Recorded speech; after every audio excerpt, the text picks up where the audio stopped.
today. Welcome back. I'm talking to Rob Kanzer, who is a conflict resolution trainer, among other things. Rob, how do you work with people if they're not willing to take responsibility for the particular situation? Maybe they've asked you for coaching, but when you get in there with them, it's somebody else's fault. I think it is a human trait for us to blame other people, and sometimes as a coach, some of the blame gets directed towards me. But I have a responsibility to the coaching relationship, and I usually give whoever I'm working with 2, 3, sometimes 4 sessions, and I try to gently bring it up in the second session or the third session that I'm sensing some kind of a resistance, and I inquire, is this something that you really want to do with me, because I'm not sure I'm getting through as a coach.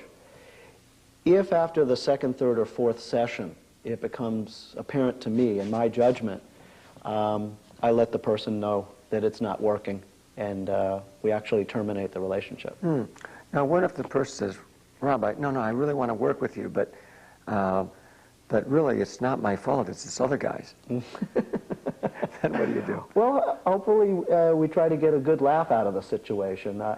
If the serious approach isn't working, I'll try to paint a scenario where maybe this person is exhibiting some sort of a victim mentality, and I'll just try to show them that I'm just a puppet on a string and there's nothing I can do.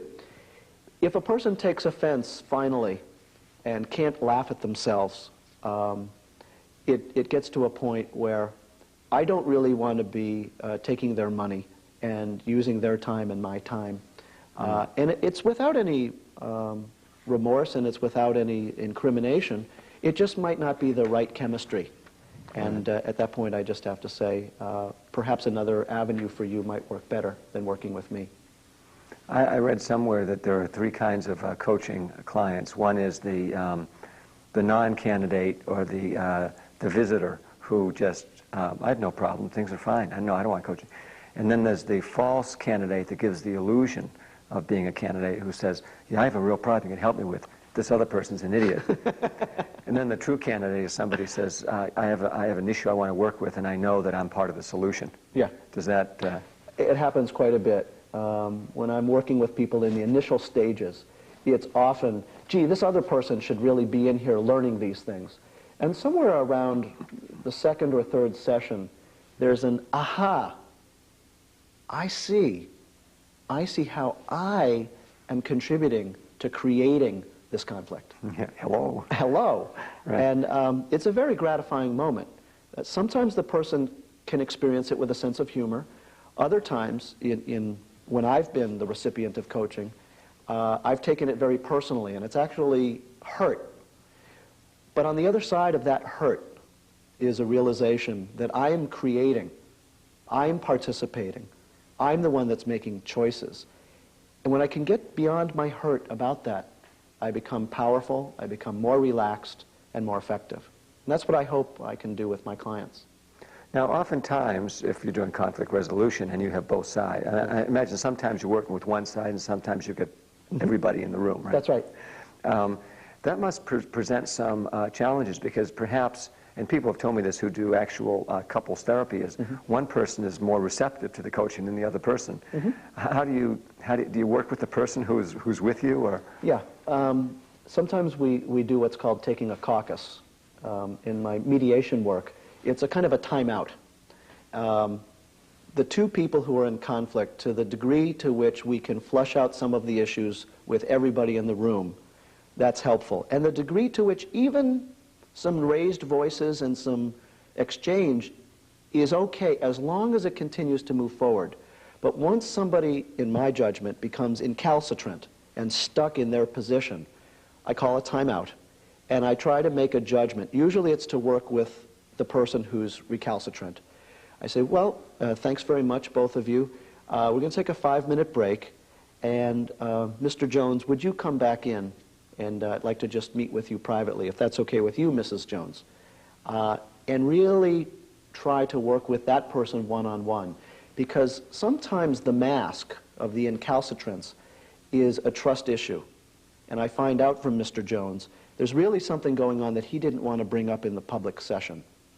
And if I can work with that person one-on-one and be empathetic with their point of view, sometimes they'll shift, and sometimes they'll open up.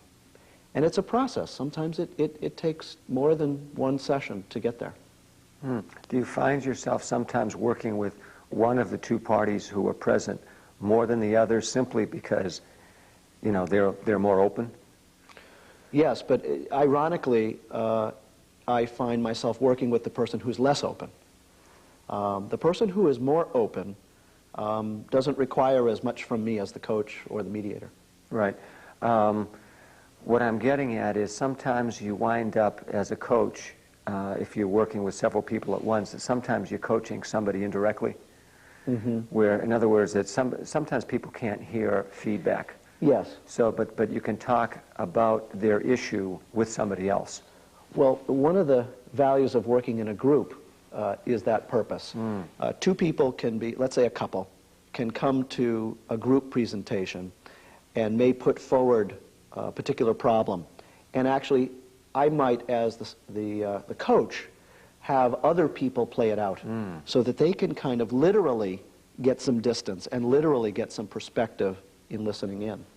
The other technique that I use is sometimes I'll have each participant play the role of the other person.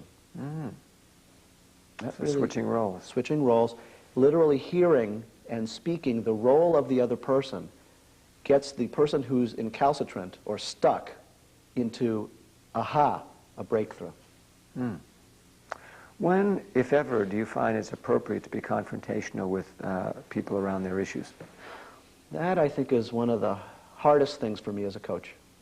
I think my greatest strength is also my greatest weakness. I tend to be on the confrontative style as part of my nature, as part of my personality. And I will often get mixed reviews out of a group. Somebody will, at the end in an evaluation, say, I was too confrontative, while another participant in the exact same learning situation will say, gee, I really appreciated that you stuck in there and that you took the person to task. Ultimately, it's the participant, the person who's being coached, that has to make the final judgment if they're getting the results that they want. Now, you mentioned to me off camera that you have coached, was it soccer?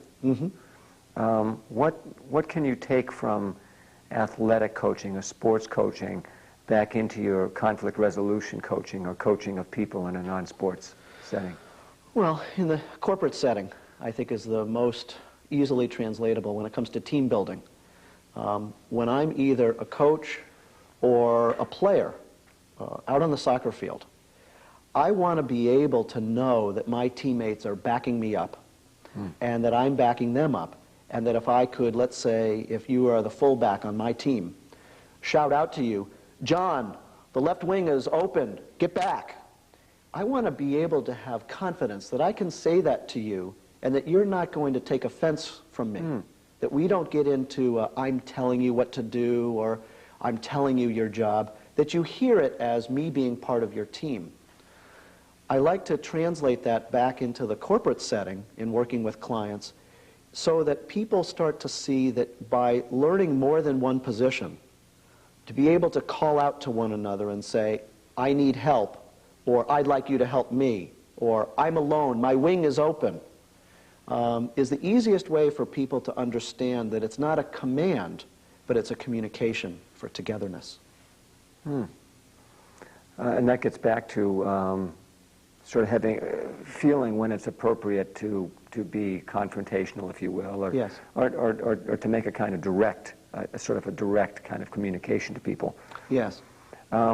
When do you, this probably comes up more in sports than in other parts, but when do you think tough love or confrontation becomes abuse? I think when it becomes an agenda for the coach to be in control and to force somebody else to do something. I think a coach can be in your face, can be loud, can be a variety of ways, even silent or gentle. It doesn't really matter, but it does become abusive or manipulative in a destructive way if the coach becomes more concerned with how they are controlling somebody rather than helping somebody liberate themselves. For somebody who is not a seasoned coach, but maybe they're a coach by virtue of offering some counseling to friends, the amateur coaches that we all are from time to time, what advice could you give them from your perspective as a professional coach? What are some of the simple things to watch out for, or things that you should do if you're coaching people for the beginner? Well, I think for the beginner and the seasoned pro, back in the earliest part of the program, asking permission. Find out from the person, do they want coaching? I think that is really the basic first step. And to actually find out from the person, what kind of coaching do you think would work for you? Now, that's not to sort of give up your own creativity, but it's to open up the conversation. And then inside the conversation, we'll see whether a give and take is possible. It takes two to participate, and it really takes respect from both the coach and the person who's being coached, that they are taking responsibility and that there's a permission is given. So maybe step one would be making sure there's permission given. What else for somebody who's coaching a family member, let's say? Okay. The second thing I think is important is to what degree are each of you committed to the process? I don't think it's reasonable to expect that in any coaching situation, the quote-unquote answer or the quote-unquote breakthrough is going to happen in 5 minutes or in 2 sessions or in 3 sessions. Each party has a role to play in the coaching situation, and it's important to know that each are committed to hang in there when the going gets tough. And the third part, which may actually come before the commitment, so maybe it would be the second part, is to get an agreement about confidentiality. What we do together in our coaching relationship is confidential. I am not going to reveal to anybody without your permission exactly what we've done. This creates a foundation of safety that is absolutely essential to the coaching process. So that taking a little bit from the therapeutic model, because I mean in therapy that would be something that would be essential. But in other kinds of coaching as well, in other words, that permits a certain amount of safety then. Yes, very important. In the last minute or so that we have, is it easier or harder to coach somebody you're close to? Oh boy. In my family we do a lot of coaching. With permission? You know something? I'm a little bit embarrassed. I think we all try to coach people without permission when they're... I think with my family I do it the most. I think I'm improving in my asking permission first, but sometimes I jump in a little bit too quickly. But with my family, I find that we practice listening to each other, taking the time, and over the years we have created enough safety that we're able to stop and say, gee, you know, I didn't ask for your coaching just now. But by virtue of the fact you're in this family, I'm assuming you're open to it. Yes, very open. And I'm forever thankful for the members of my family for the coaching they've given me. Well, we're out of time, and I'm sorry to say this has been interesting. Rob, thanks for being on the show, and thank you for watching. We'll be back next week on The Art of Coaching. I'm John O'Leary, and thanks for watching.